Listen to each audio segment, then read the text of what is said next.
Сәлем баршаңызға, сіздермен бірге Дәметкен магазиннен қымбатқа сатып алмай, үй жағдайында қазақтың ұлттық тағамының бірі қызыл ірімшік рецептісін сіздерге ұсынамын. Келесі видео рецепті 3 құрамынан тұратын жент рецептісімен бөлісемін. Сондықтан да видео рецепт жіберіп алмау үшін менің YouTube каналыма тіркеліп қойыңыздар. Маған сіздің қолдауларыңыз өте маңызды. Видеоның астында комментарий бөлімінде пікірлеріңізді жаза кетіңіздер. Ең алдымен кастрюльге 4 литр сүт құйып аламыз. Мен магазинный сүт қолдандым. Ашыған сүттен де қызыл ірімшік дайындауға болады. Сүтті газға қойып пісіреміз. Сүттің бетіне қаймағы шыққанда ожаумен сапырып аламыз. 2 стакан айранды құйып, ірітіп аламыз. Мендегі айран магазиндік 3,2%.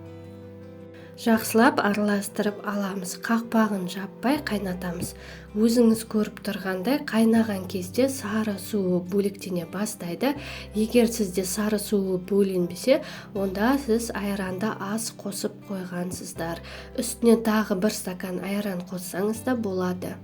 Қақпағын жауып 3 сағаттай қайнатамыз. Мінеке 3 сағат өткен соң дәміне қарай 1 стакан қантты қосып араластырамыз.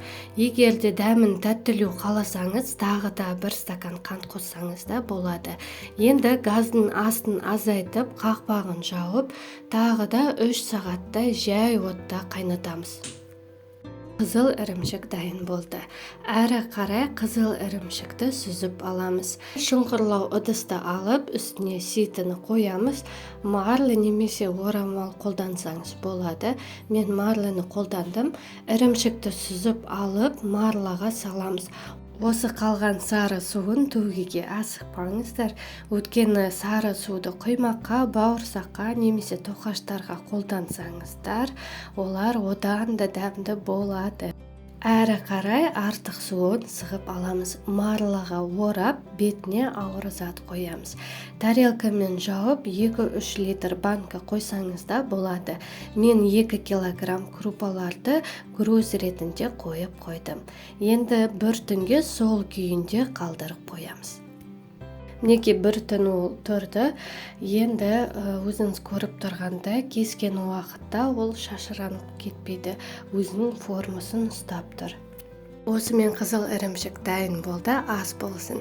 Видео рецепт бойынша жасап көргендеріңіз болса, міндетті түрде өздеріңіз пікірлеріңізді қалдырып кетіңіздер. Және де мен YouTube каналыма тіркеліп қойыңыздар. Сіздермен бірге болған Дәметкен.